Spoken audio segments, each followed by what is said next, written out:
Welcome to NCIX Tech Tips. Today's episode is about the Vesta APU 1100. This is based on AMD's all-new FM2 platform with their next generation Trinity APU. Remember, an APU is a CPU with dedicated grade onboard graphics built right into it. We're talking DirectX 11 graphics that are capable of running modern games. Right in there.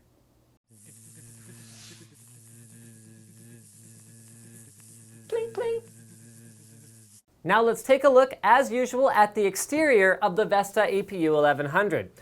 Remember, there's an APU in here, which means that not only is it small, it is also very energy efficient compared to a solution where you have a CPU with a dedicated graphics card that's capable of delivering this kind of performance. We're talking performance that is up to double what you'd get from an equivalent Intel processor when you're using the onboard graphics, which is very cool stuff. So compared to some of the systems I've had next to me that are like this big, this one is very, very small. So you can see the case has pretty much your standard fare when it comes to front I/O. We've got a DVD writer, 4 USB 2.0 ports, microphone and headphone out jacks, power and reset switches, as well as an hard drive activity LED. There's a 3.5-inch port, or bay rather, if you wanted to install something in the front, but we haven't opted to put anything in there.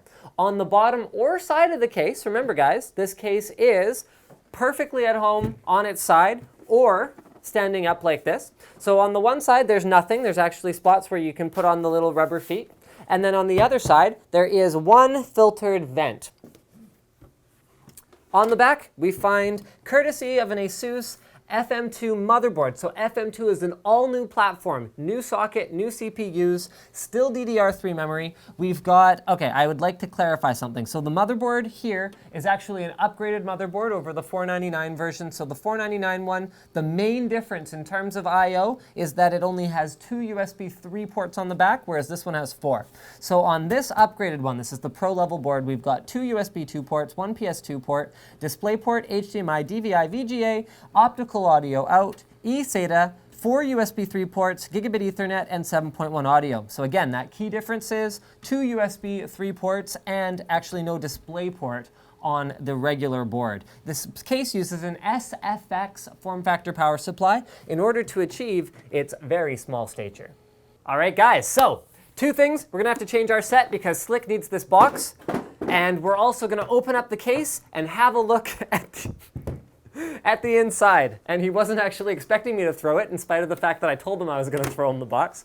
So let's crack this baby open and have a look at this incredibly efficiently laid out mini ATX system, or micro ATX, or MATX. So here's that filter I talked about before. This is sitting right over the CPU socket area, which means that whatever air is being drawn in by that CPU fan is going to come directly from the outside of the case, as long as you don't accidentally cover up that ventilation hole, which is a good thing.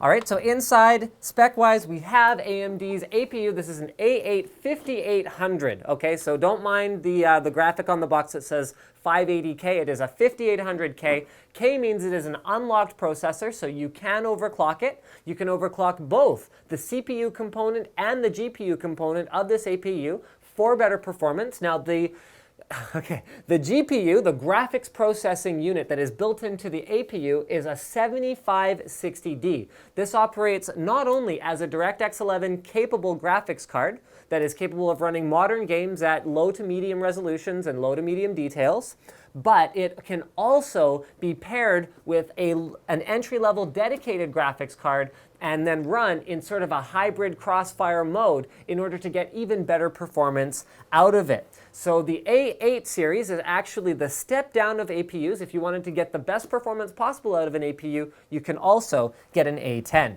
Now the motherboard we've gone with is an ASUS F2A85M CSM. So as I said before, this is the Pro board, which has a couple of perks that the CSM doesn't have, but otherwise they're very similar, and the performance is very similar as well.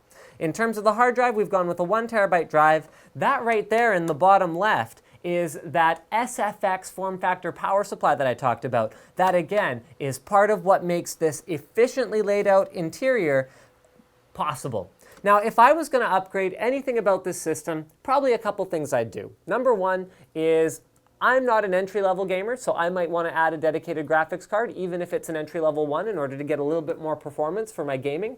If you're not that concerned about gaming, then the only thing that I'd really change is I'd throw an SSD in there. It's already got 8 gigs of RAM, it's already running Windows 7 Home Premium, and now's a great time to buy Windows 7 Home Premium because for 15 bucks, if you buy Windows 7 Home Premium, once Windows 8 comes out, you can upgrade to Windows 8 Professional for $14.99 online. So that's a pretty fantastic value right there. And I think that pretty much covers it. Now, all you gamers out there, we know this APU thing probably isn't for you unless you're on a pretty strict budget. However, if you're planning a machine for, your grandma's house when your little niece is going to be over there and she wants to play My Little Pony Adventure, and it's not going to be super demanding, or Sims or whatever else, stuff like that, and you know that the system doesn't necessarily need to have like a powerhouse CPU that's awesome for video editing and like 3D rendering, and if you just need basic CPU horsepower and you need a little bit of GPU, something like this isn't a bad solution, especially for the price. So I think that pretty much wraps up this episode on the Vesta APU 1100. Thanks for checking it out, and don't forget to subscribe to watch more NCIX PC Labs episodes like this, and also ones where we do extreme gaming machines, which you guys do want to see.